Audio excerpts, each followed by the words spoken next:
The steam whistle pierced the dry Utah air as the train lurched to a stop at Beaver Station, and Hannah Thompson stepped onto the platform with a 3-year-old boy clutching each of her hands, her heart hammering so hard she thought it might break through her chest.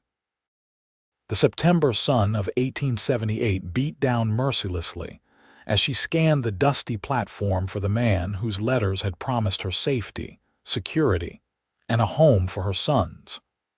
Her late husband had been dead for 8 months now, taken by fever back in St. Louis, and the boarding house where she had worked as a maid had made it clear that a widow with twin boys was more trouble than she was worth. The advertisement in the newspaper had seemed like divine intervention, a rancher in Utah Territory seeking a wife, someone willing to accept that life would be hard but honest. "Mama, I am thirsty," Henry whispered, tugging at her worn traveling dress. His twin brother, Hugo, pressed closer to her skirts as a group of rough-looking cowboys passed by, their spurs jangling against the wooden boards. "Soon, my darling." "Very soon," she promised, though her own throat felt like sandpaper. She had one canteen left, and she had been rationing it carefully since they left Salt Lake City that morning. The 2 carpetbags at her feet contained everything they owned in this world: 3 dresses for her, 2 sets of clothes for each boy, a Bible that had been her mother's, and a silver locket with a painting of her late husband inside. She had sold nearly everything else to pay for the train tickets, though Matthew O'Brien had sent money for passage. She had used his money to pay outstanding debts instead, unable to start a new life while owing the butcher and the landlady. A tall figure separated from the shadows near the station house, and Hannah's breath caught. The man walking toward her moved with the easy confidence of someone who had spent his entire life working under an open sky. He was perhaps 30 years old, with sun-bronzed skin and dark hair that touched his collar beneath a dusty brown hat. His face was all angles and planes, weathered by wind and sun, with eyes so blue they reminded her of the sky reflected in a clear lake. He wore simple ranch clothes, denim pants, a cotton shirt with the sleeves rolled to his elbows revealing corded forearms, and scuffed leather boots that had seen years of hard use. Hannah Thompson. His voice was deep, resonant, with a slight roughness that suggested he spent more time talking to horses than people. "Yes. Are you Matthew O'Brien?" She straightened her spine, determined not to show how nervous she felt. The boys pressed against her legs, suddenly shy. His gaze dropped to Henry and Hugo, and something flickered across his face, an expression she could not quite read. Surprise, certainly. Perhaps concern. His letters had mentioned that he was prepared to accept her children, but she had been vague about their ages, afraid that mentioning twins might make her seem like too much of a burden. In her last letter, she had simply said she had 2 sons. She had not lied, not exactly, but she had not been entirely forthcoming either. "I am." He removed his hat, revealing hair dampened with sweat at his temples. "These are your boys, Henry and Hugo. They are 3 years old. Good boys, both of them. They will not be any trouble, I promise. They can learn to work as soon as they are old enough, and they are healthy and strong, and—" "How old did you say?" Matthew interrupted, and she heard something in his voice that made her stomach clench with fear. He was going to send them back. He was going to put them right back on that train, and they would have nowhere to go. 3. "I know I should have been clearer in my letters, but I was afraid that if I told you they were so young, you would not want us to come, and we had nowhere else to go. My husband died of fever, and the boarding house where I worked dismissed me because having 2 small children made it difficult for me to keep up with my duties." "And breathe," Matthew said, and she realized she had been talking faster and faster, words tumbling over each other in her panic. "I am not putting you back on that train. Relief made her knees weak. "You are not. I gave you my word that I would marry you and provide a home for you and your children. I keep my word." He crouched down so he was eye level with the boys, his movements slow and deliberate, like someone accustomed to working with skittish animals. "Hello, Henry. Hello, Hugo. My name is Matthew, but you can call me Matt if you like. Are you fellows hungry?" Henry nodded solemnly. Hugo stuck his thumb in his mouth, staring at this stranger with wide, uncertain eyes. "Well, we cannot have that. What do you say we head over to the general store and get some supplies, and maybe there will be some peppermint sticks in it for two brave boys who just took a long train ride." Matthew straightened and picked up both of her carpet bags as though they weighed nothing. "The wagon is just over there. It is about an hour ride to the ranch."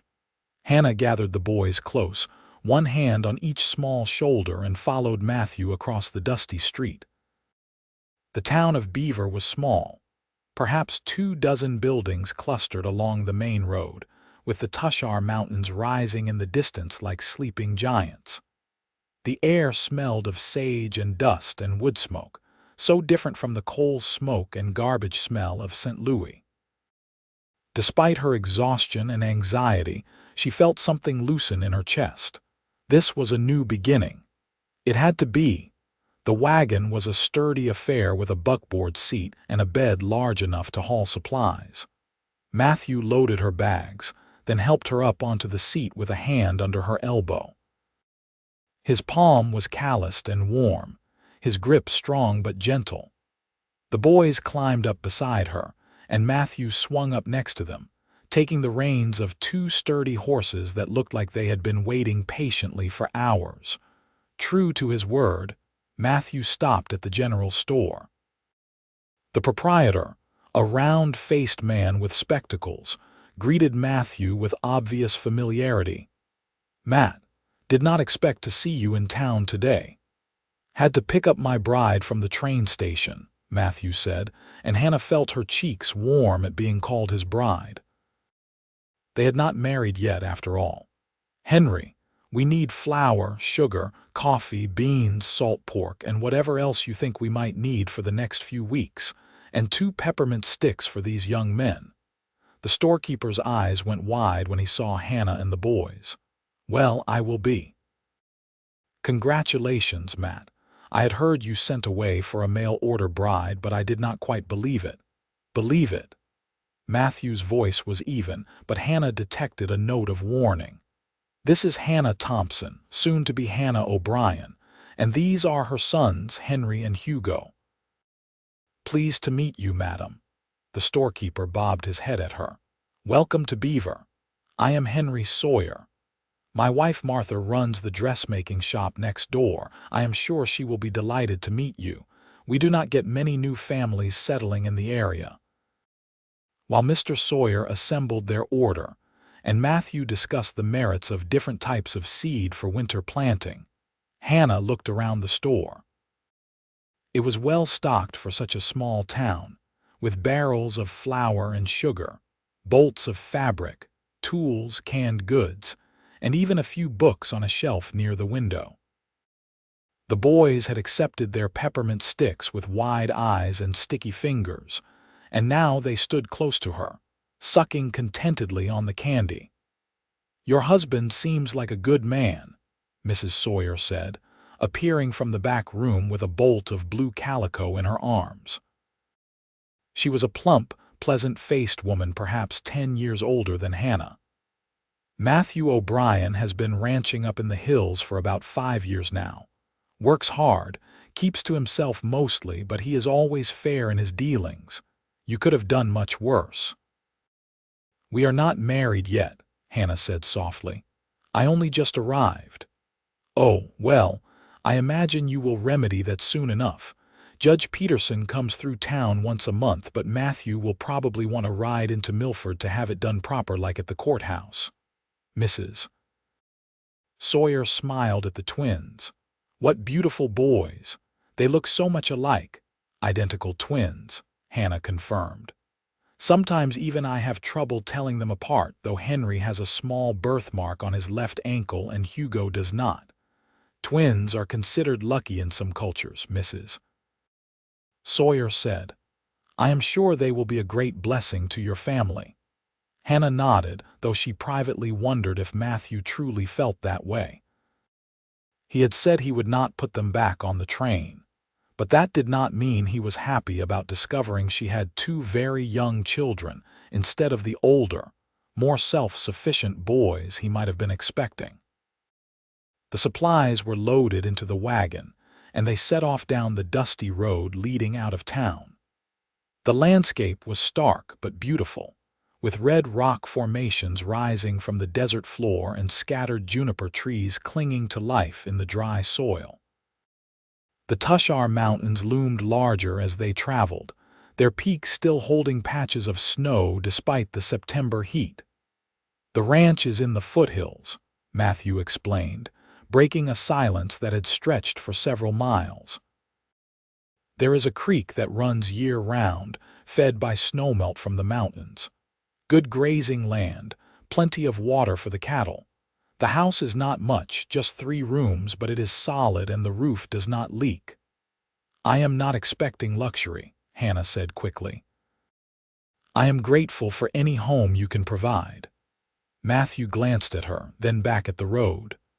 I want to be honest with you about what life will be like. It is hard work, from sunup to sundown most days. I run about 200 head of cattle, and I have a hired hand named Tom who helps during calving season and roundup, but most of the time it is just me. The nearest neighbor is the Jacobson family, about 5 miles to the south. They have 4 daughters and a son. Good people. There is a church in Beaver, services every Sunday, and a small school that the children attend, though it is quite a ride into town. I can work hard, Hannah assured him. I have been working since I was 12 years old. I can cook, clean, mend, garden, preserve food, and I can learn whatever else needs doing. What about the boys? Will they be all right out here? It is isolated. No other children nearby except for the Jacobson family. Hannah looked down at her sons who had fallen asleep against her sides, exhausted from the long journey. They are adaptable, and they have each other. They have always had each other. Tell me about their father, Matthew said. Your husband, if it is not too painful to speak of. Hannah took a breath, choosing her words carefully. His name was David Thompson. He was a clerk in a shipping office. We married when I was 18 and he was 22. He was a good man, steady and reliable but not particularly strong. When the fever came through St. Louis last winter, he caught it and was gone within a week. He provided for us while he lived, but there was not much money saved, and what little there was went to the doctor and the funeral expenses. I am sorry for your loss. Thank you. Hannah hesitated, then added, I want to be honest with you as well, Matthew. I cared for David, and he gave me 2 beautiful sons, but ours was not a grand passion. We were compatible and we built a life together, but I do not want you to think that I am still mourning him so deeply that I cannot be a proper wife to you. Enough time has passed that I am ready to move forward. Matthew nodded slowly. I appreciate your candor. I will be honest in return. I have never been married before. I grew up in Colorado, worked on my father's ranch until I was 25, then decided I wanted land of my own. I came to Utah Territory and filed a claim on this property. I have spent the last 5 years building the herd and improving the land.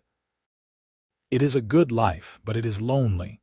I want a partner, someone to share the work and the successes. And I want children, though I had not expected them to arrive quite so quickly. Despite the seriousness of the conversation, Hannah felt her lips twitch. Yes, I suppose 2-3-year-olds are rather an immediate family. We will make it work, Matthew said, and there was determination in his voice. I am not a man who goes back on his word, Hannah. I said I would marry you and provide for you and your children, and that is exactly what I intend to do." The ranch appeared as they crested a small rise, and Hannah felt her heart lift. The house was indeed small, a simple log structure with a covered porch and a stone chimney, but it looked sturdy and well maintained. There was a barn, a chicken coop, several corrals, and what looked like a bunkhouse for hired help. A vegetable garden near the house showed signs of someone's attempt at cultivation, though it looked rather neglected. A creek sparkled in the afternoon sun, winding through the property before disappearing into a stand of cottonwood trees. "It is beautiful," Hannah said honestly. "I was expecting something much rougher." "I have been working on it for 5 years," Matthew reminded her. "It was much rougher when I started. The house had only 2 rooms when I bought the claim. I added the 3rd room last year, thinking ahead to when I might have a family." He pulled the wagon to a stop in front of the house and jumped down, then came around to help Hannah and the boys. Henry and Hugo woke as they were lifted down, blinking sleepily in the golden afternoon light. "Let me show you inside," Matthew said, carrying her bags up the porch steps. The interior was simple but clean. The main room served as both kitchen and living area, with a cast iron stove, a sturdy table with 4 chairs, a rocking chair near the fireplace, and shelves holding dishes and supplies. A doorway led to what was clearly Matthew's bedroom, containing a bed frame with a corn husk mattress, a bureau, and a washstand. The 3rd room was smaller, unfurnished except for a few wooden crates. "I thought this could be the boys' room," Matthew said. "I will need to build beds for them, but I can put together something temporary tonight so they have a place to sleep." "That is very kind of you," Hannah said. She looked around at what would be her new home, trying to imagine herself here, cooking at that stove, mending clothes in that rocking chair, sleeping in that bedroom with this man who was still essentially a stranger. "You must be exhausted," Matthew said, setting her bags down in the main room. "Why do not you and the boys rest while I unload the wagon and take care of the horses? There is water in the pitcher there, and bread and cheese in the cupboard if you are hungry. I will fix something more substantial for supper once I am done with the chores." "I can cook supper," Hannah protested. "That is why I am here after all. You just traveled for 3 days on a train. Rest." Matthew's tone left no room for argument. "There will be plenty of work tomorrow and all the days after. Today you rest." He left before she could protest further, the door closing softly behind him. Hannah stood in the middle of the room, suddenly overwhelmed by the strangeness of it all. This morning she had woken in a boarding house in Salt Lake City, wondering if she was making a terrible mistake. Now she was standing in a cabin in the Utah Territory hills, about to marry a man she had met less than 3 hours ago, and somehow she was going to turn this place into a home for her sons. "Mama, I need to use the privy," Henry said urgently. Reality crashed back, and Hannah laughed despite herself. "All right, sweetheart, let us find it." The outhouse was behind the cabin, well maintained and stocked with cut squares of newspaper. By the time they returned, Hugo needed to go as well, and then they both needed their faces and hands washed, and before she knew it, Hannah had fallen into the familiar rhythms of caring for her boys. She found the bread and cheese Matthew had mentioned and made a simple meal for the 3 of them, then explored the cabin more thoroughly. Matthew had clearly made an effort to prepare for her arrival. The dishes were clean, the floor recently swept, and there were even wildflowers in a jar on the table, somewhat wilted but clearly picked with good intentions. The gesture touched her more than she expected. Through the window, she could see Matthew working in the barn, his movements efficient and practiced. He had removed his hat and rolled his sleeves even higher, and she found herself noticing the way his shoulders moved beneath his shirt, the easy strength in the way he lifted a saddle and hung it on its peg. David had been a city man, soft-handed and slightly built. Matthew O'Brien was clearly cut from different cloth. The boys were exploring their new room, exclaiming over the space and the window that looked out toward the mountains. Hannah unpacked their meager belongings, hanging her 3 dresses on pegs in what would be her bedroom, setting the Bible on the bureau, and tucking the locket with David's picture into the drawer. It felt like closing a chapter, putting away the physical reminders of her old life. Matthew returned as the sun was beginning to set, his face and arms freshly washed at the pump outside. "I will make us some supper. I am not much of a cook, but I can manage bacon and beans and biscuits." "I can help," Hannah said. "Even if you want me to rest, I can at least set the table and mind the boys." They worked together in the small kitchen, moving around each other with the awkwardness of strangers sharing a space. Matthew was true to his word about his cooking abilities. He was competent but utilitarian, focused on fuel rather than flavor. Hannah made mental notes about spices and herbs she could add once she took over the cooking duties. Over supper, Matthew asked the boys about their train journey, coaxing shy responses from Hugo and more enthusiastic answers from Henry. He asked what their favorite foods were, whether they had ever seen a cow up close, and if they knew how to swim. The boys gradually warmed to him, especially when he promised to teach them how to fish in the creek once they were settled. After the meal, Hannah insisted on washing the dishes while Matthew built makeshift beds in the boys' room, using lumber he had stored in the barn and hay-filled sacks for mattresses. They were rough but serviceable, and the twins climbed into them with the easy acceptance of children who had never known luxury. "Tell us a story, Mama," Henry requested as Hannah tucked the quilts around them. She sat on the edge of Henry's bed and told them a story her own mother had told her about a brave knight and a magical horse. Halfway through, she became aware of Matthew standing in the doorway, listening. She stumbled over her words for a moment, then continued, her voice soft in the gathering darkness. By the time she finished, both boys were asleep, their faces peaceful in the lamplight. She rose and followed Matthew back to the main room, suddenly acutely aware that they were alone, that the boys were asleep, and that the question of sleeping arrangements had not been addressed. Matthew seemed to sense her tension. "I will sleep in the barn tonight," he said quietly. "I want you to be comfortable, and I know this is all very sudden.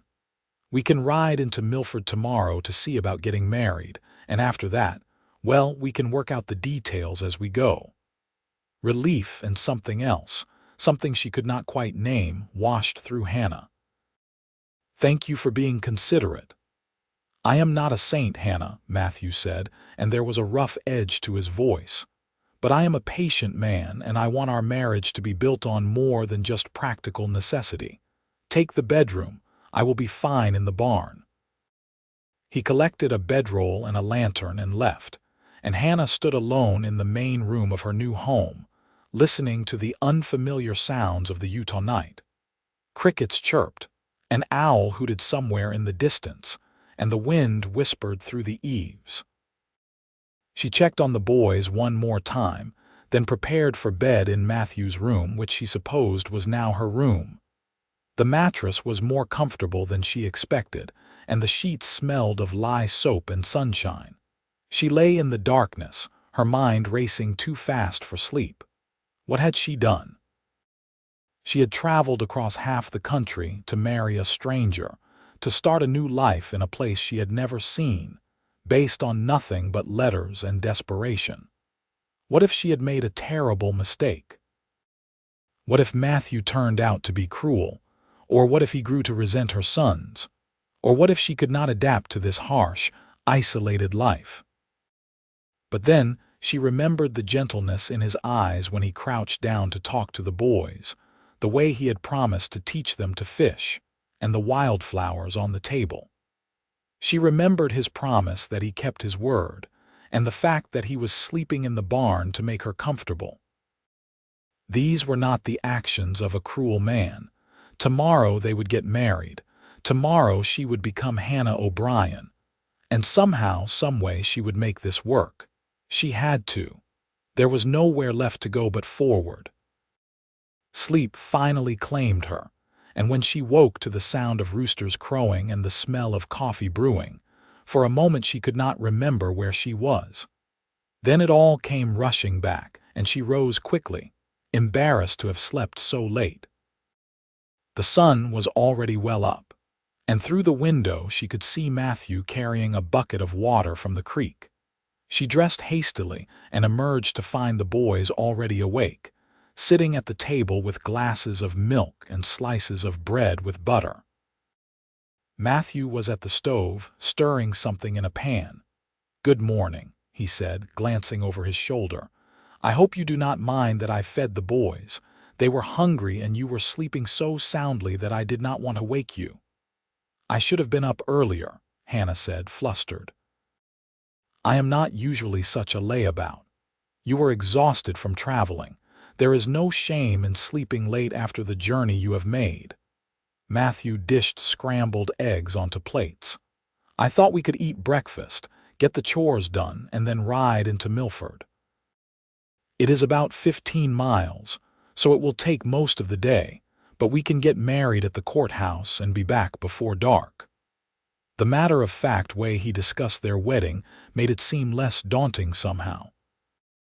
This was simply another task to be accomplished, like feeding the chickens or mending a fence. Hannah found that she preferred this approach to elaborate ceremony and false sentiment. After breakfast, Matthew showed her around the ranch properly. He introduced her to the chickens, who would need to be fed and their eggs collected each day. He showed her the smokehouse, the root cellar where vegetables and preserved foods were stored, and the well that provided their drinking water. The boys trailed behind them, fascinated by everything they saw, especially the cattle grazing in the distance. "Can we pet them?" Henry asked, pointing at the cows. "Not those," Matthew said. "They are range cattle, not very friendly, but I have a milk cow in the barn named Bessie who is gentle. Come on, I will introduce you." Bessie turned out to be a placid brown and white cow who tolerated the boys' enthusiastic petting with patient indifference. Matthew showed them how to collect eggs from the chicken coop, praising their bravery when they reached carefully into the nesting boxes. Hannah watched him with her sons and felt something warm settle in her chest. He was good with them, natural and patient in a way that David had never quite managed.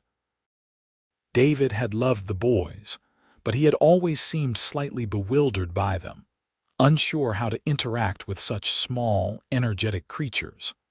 They set off for Milford in the wagon around mid-morning, the boys bouncing with excitement about another ride. The road was rough but well-traveled, winding through sagebrush-covered valleys and past more ranches. They saw other travelers, mostly freight wagons and a few riders on horseback, and everyone waved or called out greetings to Matthew. Milford was larger than Beaver, with a proper main street, a hotel, several saloons, a church, and a 2-story courthouse that also served as the land office and various other government functions. Matthew tied the horses in front of the courthouse and helped Hannah and the boys down. "Are you ready?" he asked, looking into her eyes. Hannah took a deep breath. "Yes, I am ready." The ceremony was brief and businesslike, conducted by a clerk who clearly performed such services several times a week. He asked the required questions. Matthew and Hannah gave the required responses, and 2 clerks from other offices served as witnesses. Within 15 minutes, Hannah Thompson had become Hannah O'Brien, and the gold ring Matthew slipped onto her finger, simple and unadorned, felt heavy with meaning. "Congratulations," the clerk said, stamping their marriage certificate with official finality. "May you have a long and happy life together." Outside on the courthouse steps, Matthew looked down at her. "Well, Mrs. O'Brien, are you hungry? There is a restaurant down the street that makes decent food." "That would be lovely," Hannah said, still trying to absorb the fact that she was now a married woman again, bound to this tall, quiet rancher who was studying her with those startling blue eyes. The restaurant was clean and cheerful, with red-checked curtains and the smell of roasting meat. They ordered dinner, and Matthew asked the boys if they would like pie for dessert, which sent them into raptures. Over the meal, they talked about practical things, what supplies they would need for winter, whether Hannah wanted chickens beyond the ones they already had, and how soon they could enroll the boys in the school in Beaver. "They are young yet for school," Matthew said. "But it might be good for them to be around other children. The teacher is Miss Alice Porter. She is young, but from what I hear, quite good at her job. I can teach them their letters and numbers at home for now," Hannah said. "Perhaps when they are 4, we can send them to school properly." Matthew nodded, and Hannah realized with a small shock that they were making decisions together, planning for the future as parents. It felt strange and right all at once. On the ride back to the ranch, the boys fell asleep again, and Hannah and Matthew talked more than they had since she arrived. He told her about growing up in Colorado, about his parents who still ran their ranch near Denver, and about his 2 younger sisters who had both married and moved to California. She told him about her childhood in Pennsylvania, about her parents who had died when she was young, and about the aunt who had raised her with more duty than affection. "I always wanted a big family," Matthew admitted as the ranch came into view in the golden evening light. "Brothers and sisters, lots of noise and laughter. My parents wanted more children, but my mother had difficult births and the doctor advised against it after my youngest sister. So it was just the 3 of us, and the ranch always felt a little too quiet."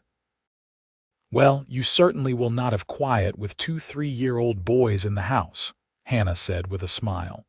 "No, I suppose not."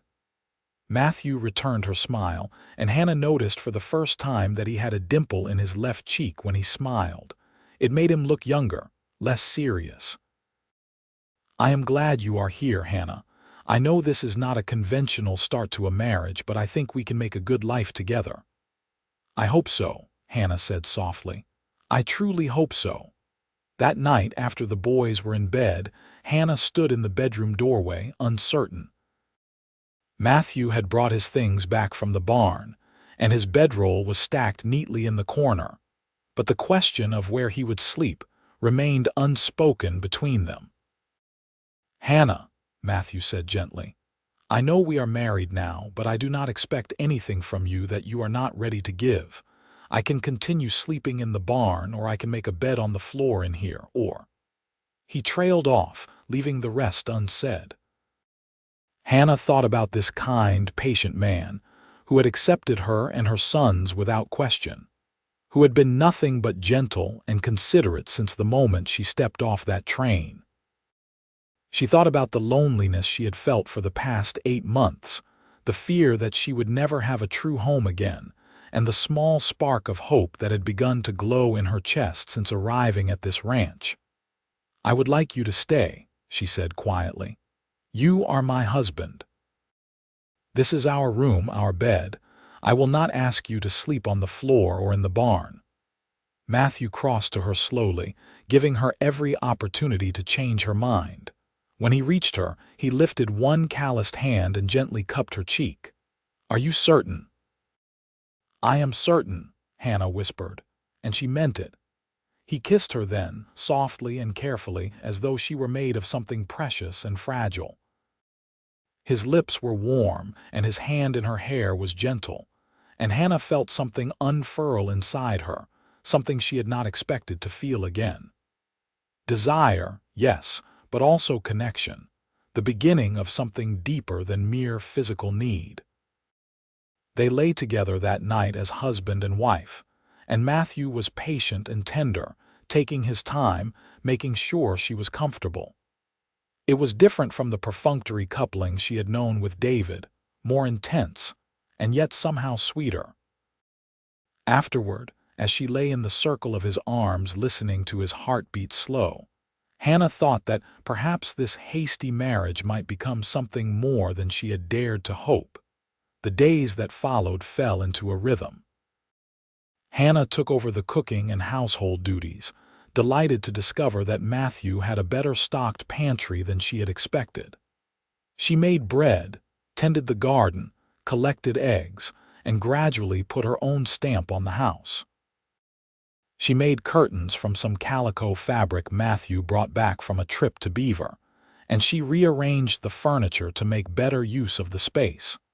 The boys adapted with the resilience of the young. They followed Matthew around when he did his chores, learning about cattle and horses and the 100 small tasks that kept a ranch running. Matthew built them a rope swing hanging from one of the cottonwood trees near the creek, and their laughter echoed across the property as they played. 2 weeks after Hannah arrived, Matthew suggested they visit the Jacobson family. "I sent word that I had gotten married and that you had boys. Martha Jacobson has been dying of curiosity, I am sure.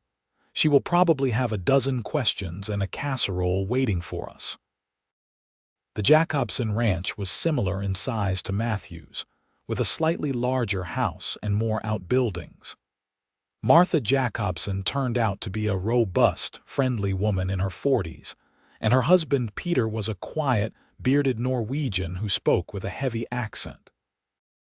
Their children ranged from 18-year-old Emma down to 5-year-old Ingrid, and they welcomed the twins with enthusiasm. "At last, some boys for my girls to boss around," Peter said with a booming laugh. "They have been terrorizing their brother Lars for years. It will be good for them to have other victims." The women gathered in Martha's kitchen while the children played outside and the men discussed cattle and water rights. Martha proved to be as curious as Matthew had predicted, but her questions were kind and her manner warm. "I am so glad you have come," she said, pouring tea into delicate china cups that seemed incongruous in the rustic kitchen. "Matthew has been alone too long. He needed a good woman and a family, and those boys of yours are darling. Twins, how wonderful, are they identical?" "Yes, though Henry is slightly taller and more outgoing. Hugo is quieter, more thoughtful. They will do well here. Children thrive in the country. My Emma was born in Norway, but the younger ones have never known anything but this ranch, and they are healthy and strong." Martha leaned forward conspiratorially. "Matthew is a good man, Hannah.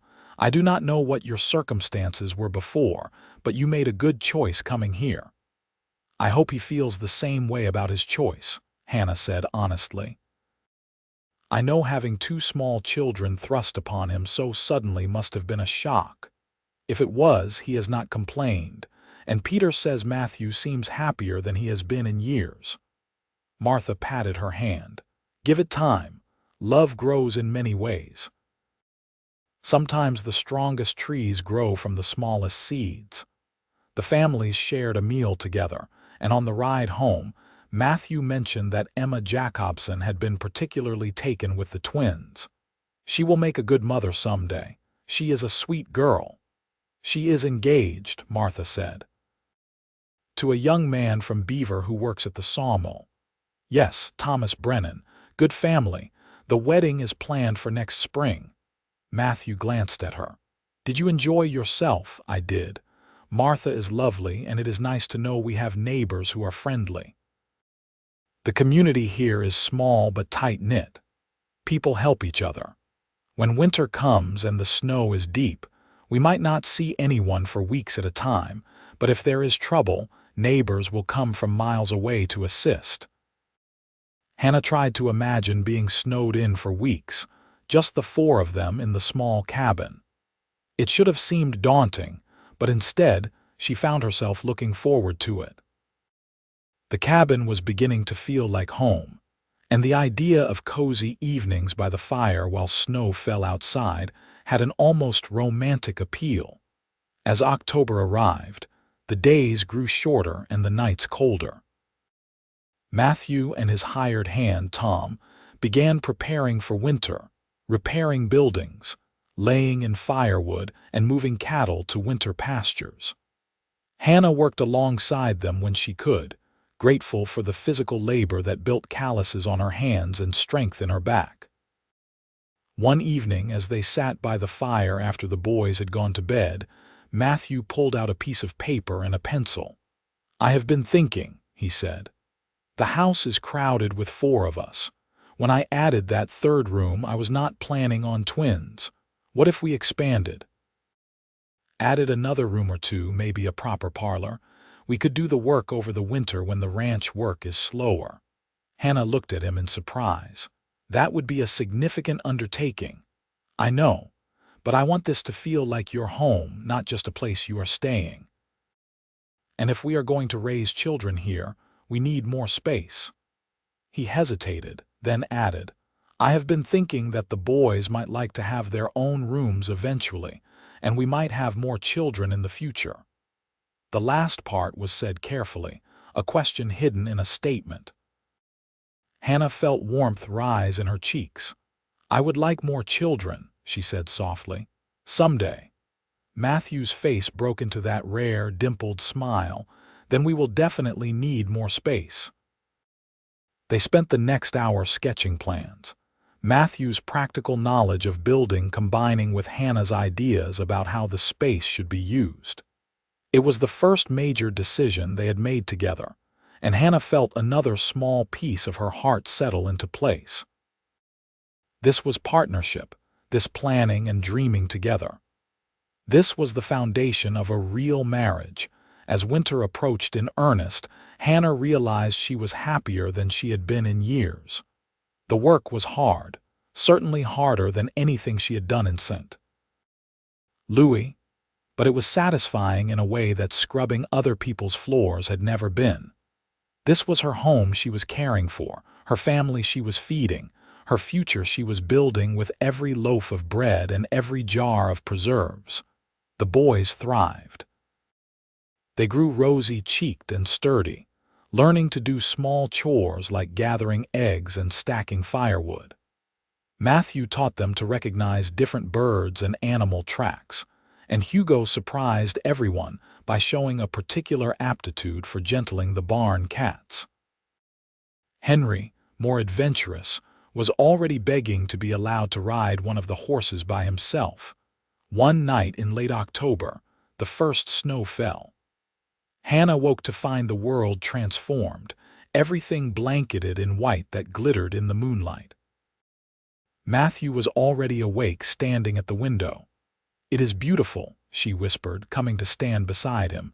He put his arm around her waist, pulling her close. "It is. The first snow always reminds me why I love this place. It is harsh and hard, but it is honest. And it is beautiful in a way that no city could ever be." Hannah leaned into his warmth, watching the snow fall. "I am glad I came here," she said. "I was so frightened when I stepped off that train, but now I cannot imagine being anywhere else."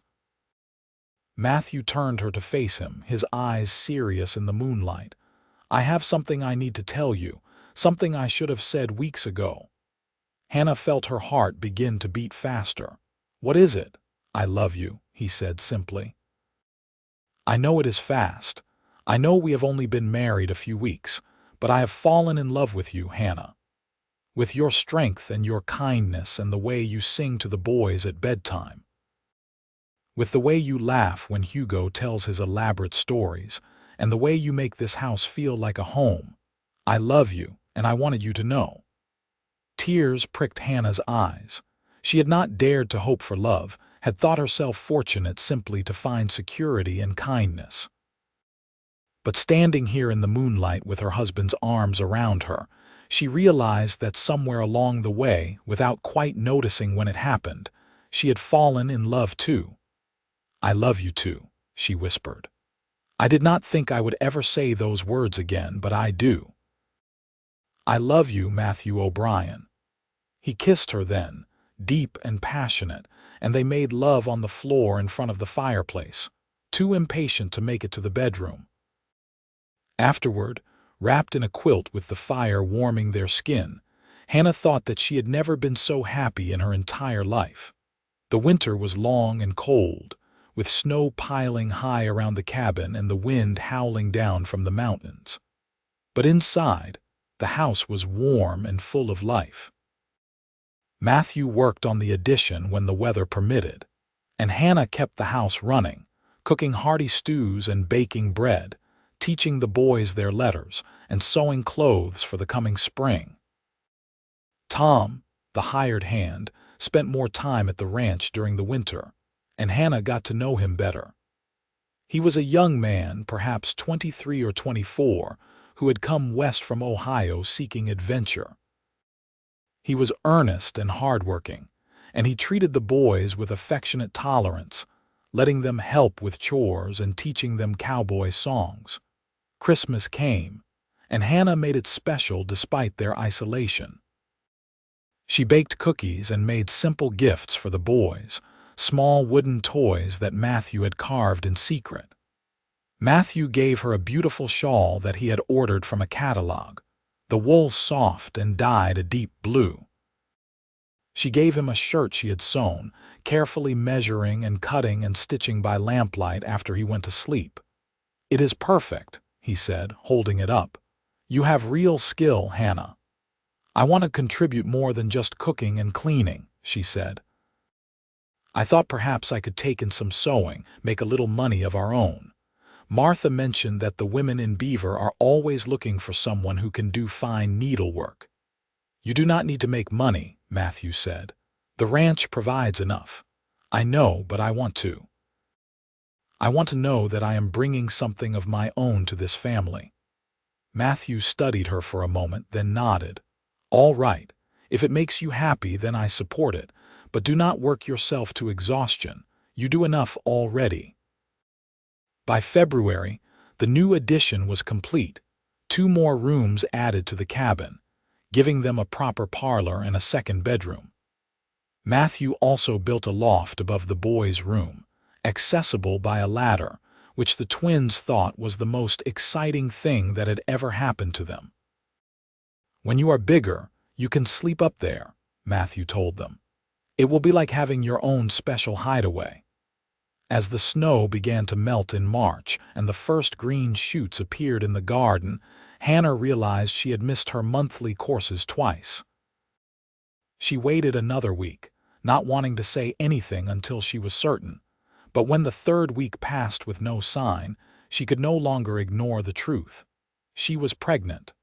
The realization filled her with a complex mix of emotions. Joy, certainly, at the thought of carrying Matthew's child, but also anxiety about how he would react, and practical concerns about managing 2 energetic 3-year-olds while being pregnant and eventually caring for an infant. She told him that evening after the boys were in bed, her hands twisting nervously in her apron. "Matthew, I have something to tell you." He looked up from the saddle he was mending, his expression immediately concerned. "What is wrong?" "Nothing is wrong, at least I do not think so. I hope you will not think so." She took a breath. "I am with child. The baby should come in the fall, I think. Late October or early November." For a moment, Matthew simply stared at her. Then he set the saddle aside and crossed to her in 3 long strides, sweeping her up in his arms. "Hannah, that is wonderful. Why would you think I would not be pleased? We already have the boys, and I know you took on more than you expected when you married me, and another baby so soon." "Is exactly what I hoped for," Matthew said firmly.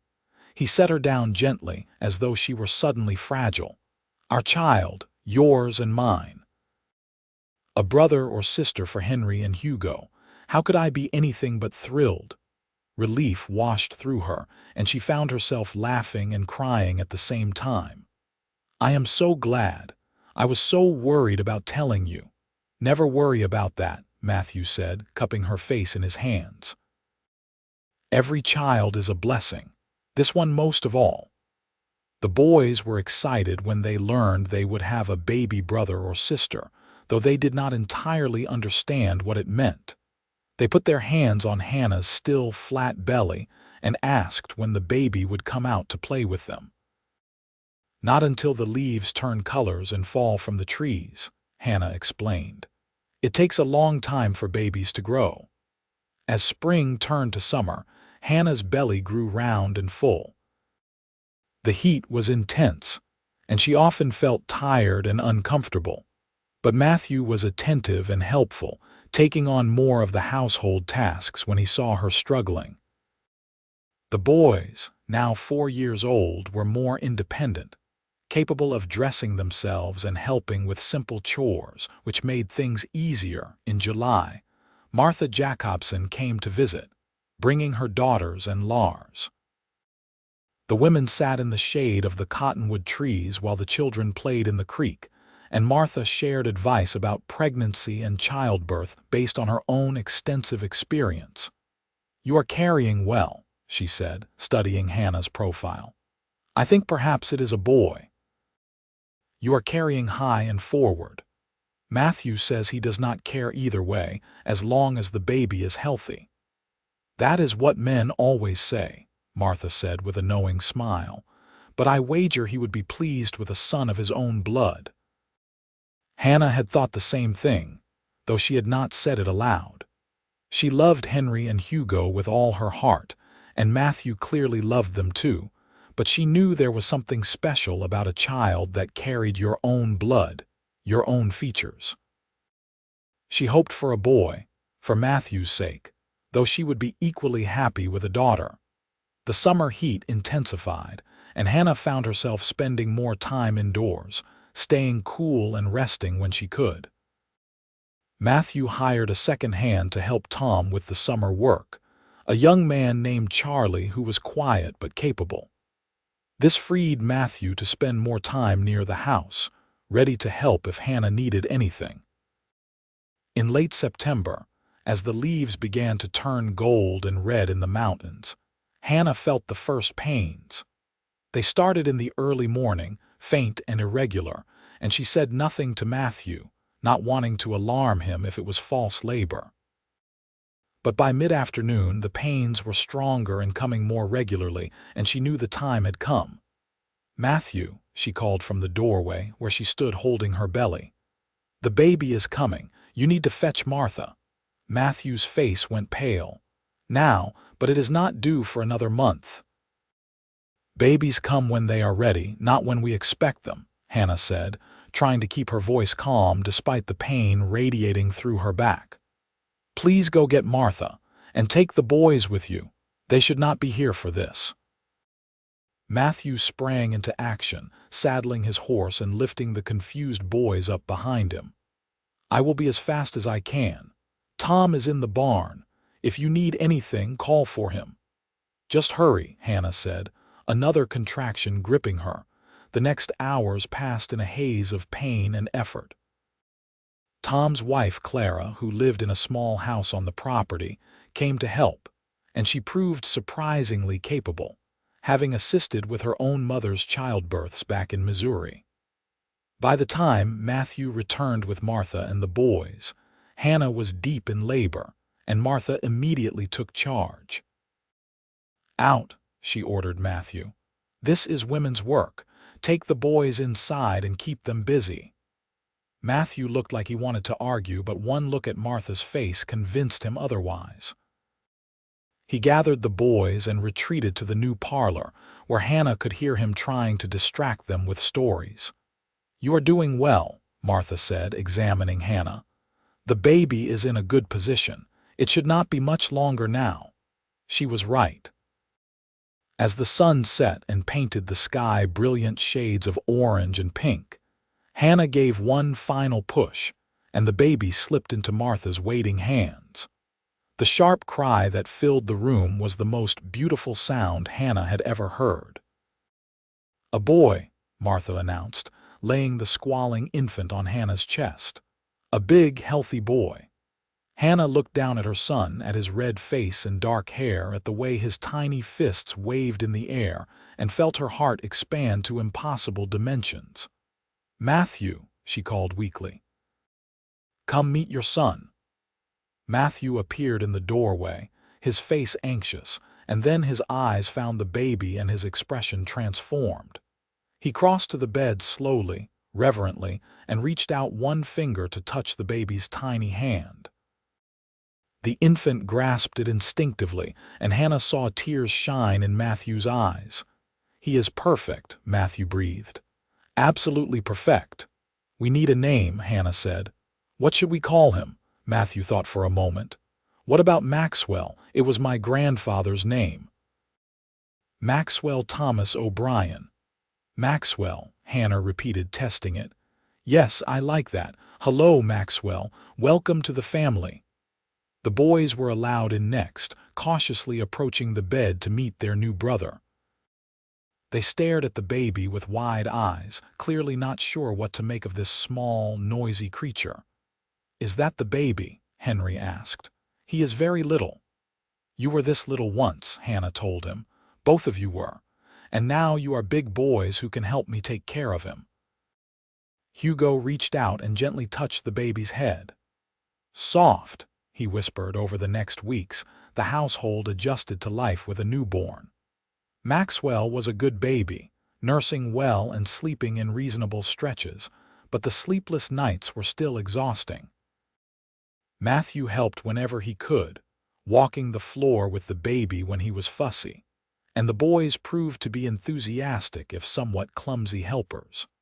Hannah watched Matthew with Maxwell and saw the special bond forming, the pride and wonder in his eyes every time he held his son. But she also noticed that he never treated the twins any differently, that his love and attention remained equally divided among all three boys. He was building a family, and in his heart, all three children were his. As winter approached again, and they celebrated Maxwell's 2-month mark, Hannah reflected on how much her life had changed in just over a year. She had arrived in Utah Territory as a desperate widow with 2 small children and nothing but hope. Now she was a wife again, a mother of 3, a partner in a thriving ranch, and happier than she had ever dreamed possible. One snowy evening in December, as they sat by the fire with the boys playing on the floor and Maxwell sleeping in his cradle, Matthew reached over and took her hand. "Do you remember what I said when you stepped off that train?" he asked. Hannah thought back. "You said you kept your word." "I said that, yes. But later when we got home I said something else. I said we were a family now." He squeezed her hand. "I want you to know that I meant it then, and I mean it even more now. Henry, Hugo, Maxwell, you and me. We are a family, Hannah, not because of blood or obligation, but because of love." Hannah felt tears prick her eyes. "When I stepped off that train, I was so frightened. I thought I was making a terrible mistake, but it was the best decision I ever made." "Same here," Matthew said softly. "The best decision was writing that advertisement. The best day was when you stepped off that train with the boys. The moment I saw you standing there on that platform, looking so brave and so scared at the same time, holding on to your sons like they were the most precious things in the world, I knew my life was about to change. I just did not realize how much better it would become." They sat in comfortable silence, watching their children. Henry was building a tower with wooden blocks while Hugo told an elaborate story to the barn cat who had been allowed inside for warmth. Maxwell stirred in his cradle, making small sleeping sounds, his tiny fists curled near his face. "I want to write to your parents," Hannah said suddenly, "to tell them about us, about their grandchildren. They should know they have 3 grandsons now." Matthew looked surprised, then pleased. "I would like that. I have not been good about writing home. My mother will be thrilled to know I finally married, and she will want to meet you and the boys." Perhaps in the spring, when travel is easier, they could come visit. Or we could go to them. We will plan something, Matthew agreed. Family is important. I do not want my parents to be strangers to their grandchildren. As the winter deepened and the snow piled higher, Hannah continued her sewing business, taking in work from women in Beaver and even Milford. She had a talent for fine stitching and detail work, and soon she had more commissions than she could handle. The extra money was modest but meaningful, giving her a sense of independence and accomplishment beyond her role as wife and mother. The boys continued to grow and thrive. By their 4th birthday in February, they were reading simple words and counting to 100. Henry had developed an interest in the cattle, following Matthew around and asking endless questions about breeding and grazing and market prices. Hugo preferred the quieter work of the garden and the chickens, already planning what vegetables they would plant in the spring. Maxwell was a happy baby, quick to smile and laugh, with his father's blue eyes and his mother's dark hair. He was beginning to roll over and grab at things, developing his own personality. Martha Jacobson predicted he would be talking early, based on all the babbling sounds he made. In March, as the snow began to melt again and the cycle of seasons prepared to repeat, Hannah discovered she was pregnant again. This time the news felt different, less frightening and more joyful. They had proven they could manage a household with multiple children. They had built a strong marriage and a loving home. Another baby would be welcomed with open arms. Already, Matthew said when she told him, but he was grinning. We are certainly not wasting time building this family. Are you unhappy about it? Unhappy? Hannah, I am delighted. I want a whole house full of children.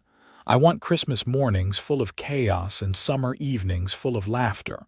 I want to build something lasting here, something that will continue after we are gone. He placed his hand on her still flat belly. Every child is a gift. This one, just like the others. The second pregnancy was easier than the first had been with Maxwell, perhaps because Hannah knew what to expect, or perhaps because she was not carrying quite so much anxiety. She continued her normal activities well into her 7th month, only reluctantly agreeing to slow down when Martha pointed out that she was risking her health. This baby was born in late November, during a cold snap that froze the creek solid. The labor was shorter than Maxwell's had been, and the baby announced her arrival with a lusty cry that made everyone laugh. A girl, Martha announced. A beautiful baby girl. Matthew looked stunned. A daughter, he said wonderingly. I have a daughter. They named her Molly Rose, and she immediately wrapped her father around her tiny finger. Matthew, who had been competent and loving with the boys, became absolutely besotted with his daughter. He held her for hours, just watching her sleep, and declared that she was the most beautiful baby ever born. You do realize you said the same thing about Maxwell, Hannah teased gently. And I was right then too, Matthew said, refusing to be embarrassed. I make beautiful children. Or rather you do, or we do together. Life settled into a new rhythm with 4 children. The boys were now 4 and approaching 5. Maxwell was a year old and learning to walk, and Molly was a newborn. The house felt full and busy, always someone needing attention, always noise and activity. It was exhausting and chaotic, and Hannah loved every minute of it. Tom, who had proven to be a reliable and skilled ranch hand, had begun courting Emma Jacobson. The wedding was planned for the following spring, and Matthew and Peter Jacobson had discussed the possibility of Tom building a house on a corner of Matthew's property and working as a permanent partner in the ranch operations. I am not getting any younger, Matthew said when he discussed the plan with Hannah. And with 4 children, I want to spend more time with the family, not out on the range. Tom knows the operation almost as well as I do. It makes sense to formalize the partnership." "I think it is a wonderful idea," Hannah said. "And it will be nice for the children to have Tom and Emma's family nearby. More playmates." The partnership was established in the spring, and Tom and Emma married in a lovely ceremony at the church in Beaver. Emma was expecting her own baby by the time they moved into their new house, a neat cabin that Tom had built with Matthew's help over the winter. The years flowed by, each one bringing new changes and new blessings. Henry and Hugo started school when they were 5. Riding into Beaver with Matthew twice a week and staying with the Sawyers, who had a small boarding operation for ranch children who lived too far for a daily commute. Maxwell proved to be adventurous and fearless, always climbing things and getting into mischief. Molly was quieter, more thoughtful, with a love of stories and songs. Hannah gave birth to 2 more children in the following years, a boy named Martin in 1882 and another girl named Mabel in 1884. The house continued to expand to accommodate the growing family, and what had started as a simple 3-room cabin had become a sprawling ranch house with 7 bedrooms, a large kitchen, a parlor, and a dining room big enough to seat the whole family plus guests. Matthew's parents came to visit when Maxwell was 3, and his mother cried when she met her grandchildren. "I had given up hope that Matthew would ever marry," she confessed to Hannah. "He was so focused on building his ranch that I thought he would end up a lonely old bachelor. But look at what you have built together. This is everything I could have hoped for him." Hannah's own past grew more distant with each passing year. She thought of David less and less, and when she did, it was with gentle fondness rather than grief. He had given her Henry and Hugo, and she would always be grateful for that. But her life now was with Matthew and the family they had created together. On their 10th wedding anniversary in 1888, Matthew surprised her by presenting her with a beautiful silver locket, much finer than the simple one she kept in her drawer. "I know you have a locket with your first husband's picture," he said.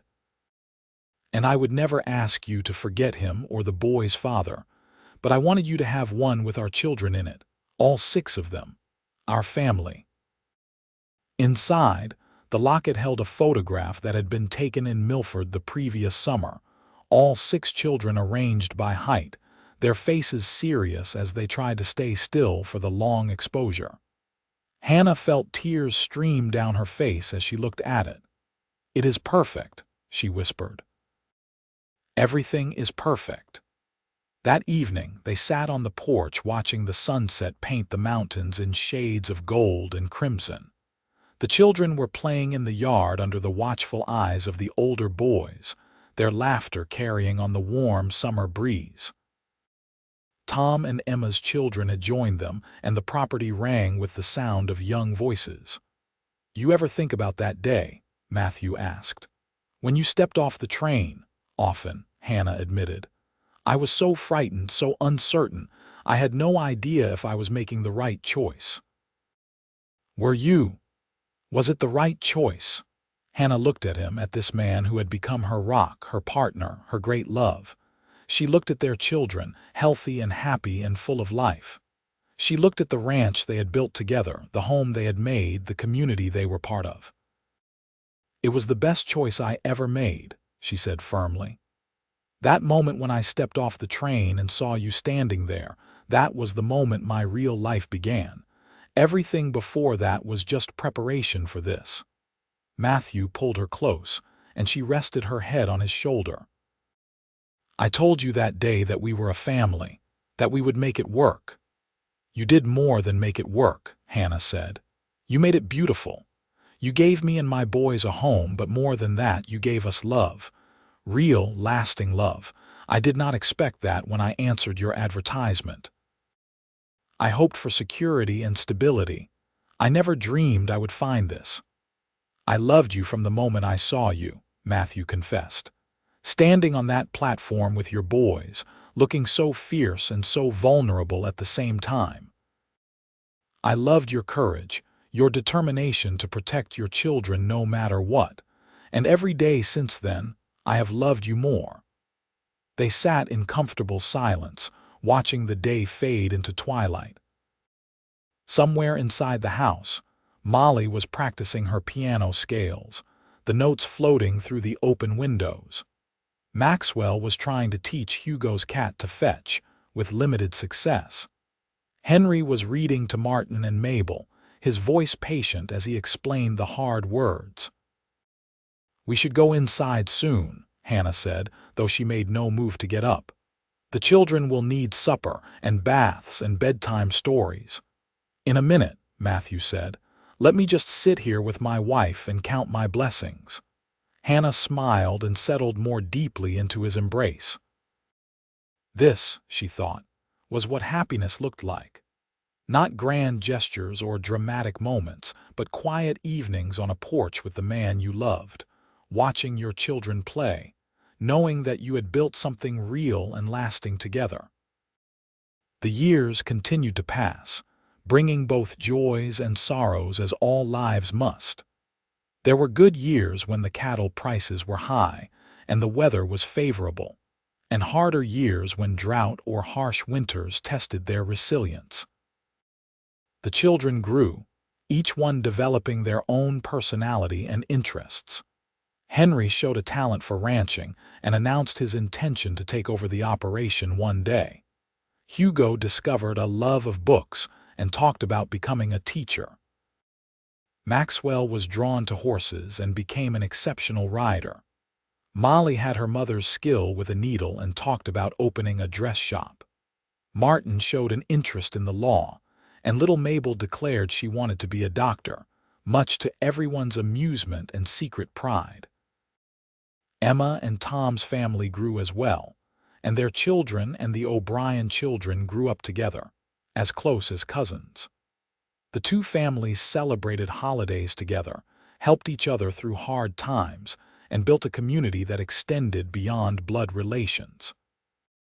When Hannah was 38 years old and had been married to Matthew for 12 years, she found herself pregnant one last time. This pregnancy was harder than the others had been, and Martha insisted she spend the final months resting as much as possible. "You are not a young woman anymore," Martha said bluntly. "And this is your 7th baby. Your body needs more care now."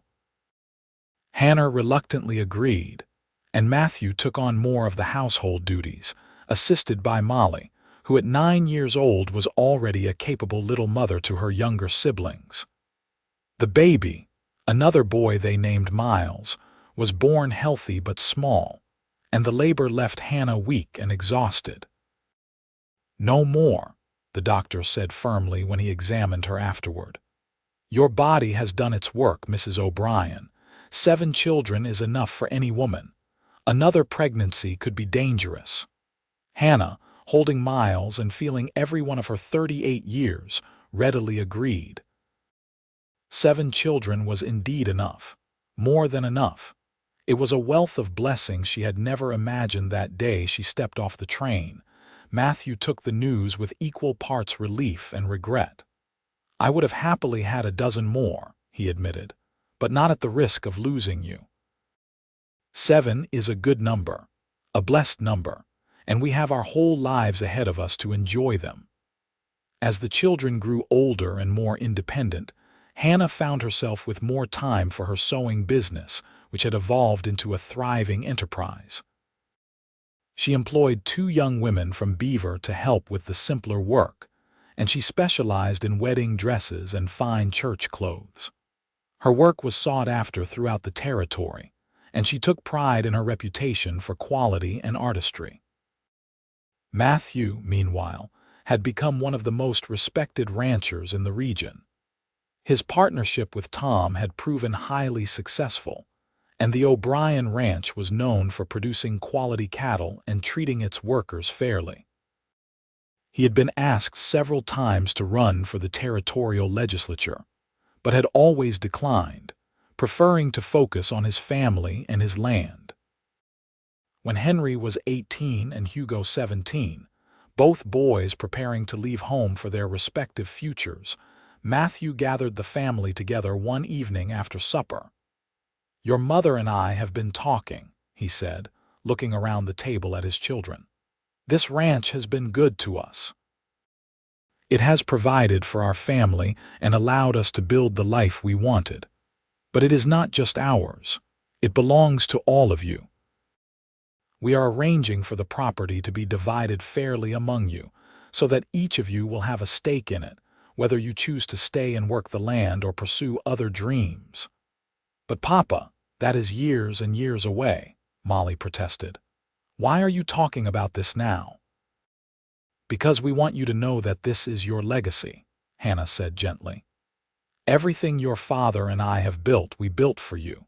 We want you to feel secure in that knowledge, to know that no matter what paths you choose, you will always have a home here." Henry, ever practical, asked about the details of the division. Hugo wondered if his share could be converted to money for education. Maxwell wanted to know if he could have the pasture near the creek where the best horses grazed. The younger children did not entirely understand, but absorbed the message that they were loved and provided for. Later, when the children were in bed, Matthew and Hannah stood on the porch in their favorite spot, looking out over the land they had worked so hard to build. "You ever regret it?" Matthew asked. "Answering my advertisement, leaving everything you knew to come to this remote corner of Utah?" Hannah thought about the question seriously. She thought about the life she might have had if she had stayed in St. Louis. She might have found work in another boarding house, or remarried someone local, or struggled alone to raise her boys. She thought about all the paths she had not taken, all the different futures that had been possible. That day, she read Matthew's advertisement in the newspaper. "Not for a single moment," she said firmly. "This is where I was meant to be. You are who I was meant to love. These children are the family I was meant to have. It was always supposed to be this way." "I used to worry," Matthew admitted, "that you came to me out of desperation rather than choice. That you would have preferred a different life if circumstances had been kinder." "Matthew O'Brien, look at me." Hannah turned to face him, taking both his hands in hers. "I came to you out of desperation, that much is true, but I stayed with you out of love. I built this life with you out of joy.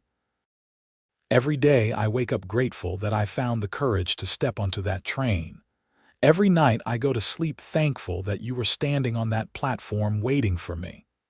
Matthew pulled her into his arms, holding her close. "When I saw you step off that train with those two little boys, I thought my life was beginning. I did not realize it had actually been waiting for you, for them, for everything we would become together." They stood there for a long moment, wrapped in each other's arms, the Utah night sky spread above them like a blessing. From inside the house came the sound of laughter as the older children played a game with the younger ones before bed. The familiar sounds of their family, their life, their love. Years later, when their children were grown and had families of their own, when the ranch house was filled with grandchildren for holidays and celebrations, Hannah would often think back to that September day in 1878, when she stepped off the train in Beaver with Henry and Hugo clutching her hands.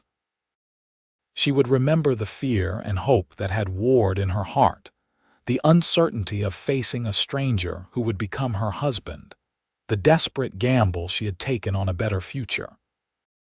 And she would remember Matthew's face when he crouched down to talk to her boys, the gentleness in his voice when he promised them peppermint sticks, and the way he had looked at her that first evening when he said they were a family now. It had been true then, in ways neither of them fully understood, and it remained true through all the years that followed, through every challenge and triumph, every birth and loss, every ordinary day and extraordinary moment. They had become a family the moment she stepped off that train. But they had become a love story in all the days that followed, building something beautiful and lasting from the raw materials of hope, hard work, and open hearts. On their 30th wedding anniversary, the entire family gathered at the ranch for a celebration. All 7 children were there with their spouses and children. Tom and Emma's family joined them, along with the Jacobsons and other friends from throughout the region. The house that had started as a simple 3-room cabin now sprawled across the hillside, filled with laughter and life and love. Hannah stood at the window of her bedroom, watching the party unfold on the lawn below. She was 52 years old now, her dark hair streaked with gray, her hands marked by years of work. But she felt more beautiful than she ever had in her youth because she was looking at a life well lived, a family well loved, a future well secured. Matthew came up behind her, wrapping his arms around her waist. He was 56 now, his hair more silver than dark, his face deeply lined by sun and weather and smiles. But his blue eyes were as bright as ever, and his strength remained undiminished. "Happy anniversary, my love," he murmured against her hair. "Happy anniversary," she echoed, leaning back against his chest. 30 years. Can you believe it? 30 years since you stepped off that train looking like you might faint from fear. "I was terrified," Hannah admitted. "I kept thinking, what have I done? What if this is a terrible mistake?" "And was it?" Matthew asked, though he knew the answer. "It was the beginning of everything," Hannah said simply. "The beginning of us, of this family, of this beautiful, messy, wonderful life. You asked me once if I would have chosen a different path if I could have. The answer is no. 1,000 times no. I would choose this every time. I would choose you every time." Below them, their children were organizing games for the grandchildren. Henry's son was chasing Hugo's daughters around the yard. Maxwell's twins, so like Hannah's own boys had been all those years ago, were climbing the old rope swing that still hung from the cottonwood tree. Molly's daughter was helping Mabel's son pick wildflowers for the tables. Martin's children were racing with Miles's boys down to the creek. "We made all of this," Matthew said, wonder in his voice. "You and me, we made this whole world." "We did," Hannah agreed. "We took a chance on each other and we built something that will last long after we are gone. These children, these grandchildren, they are our legacy. This love we built, it will echo through generations." As the sun began to set, painting the mountains in shades of gold and crimson, the family gathered for a photograph. Everyone squeezed together, the oldest grandchildren holding the youngest babies with Matthew and Hannah at the center, surrounded by the fruits of their love. "Everyone ready," the photographer called. "On 3. 1, 2, 3, the shutter clicked, freezing that moment forever. A family, large and loving and loud, gathered together to celebrate 3 decades of marriage, built on the foundation of one woman's courage and one man's kindness. Built on the moment when a mail-order bride stepped off a train with her twin sons, and a rancher looked at them and said, "Now we are a family." And they were. They always had been. From that very first moment, they had been exactly what they were meant to be. A family built not just by blood, but by choice and love and the daily decision to build something beautiful together. As the party continued into the evening, as children played and adults talked and the stars began to appear in the darkening sky, Hannah held Matthew's hand and felt the completeness of her life. Every hardship had been worth it to arrive at this moment. Every fear she had conquered, every challenge she had faced, every risk she had taken, it had all led her here, to this ranch in the Utah foothills, to this man who had kept his word and given his heart, to this family that had grown from a desperate gamble into a legacy of love. She had stepped off that train with nothing but hope and 2 small boys, and she had built a kingdom, the end.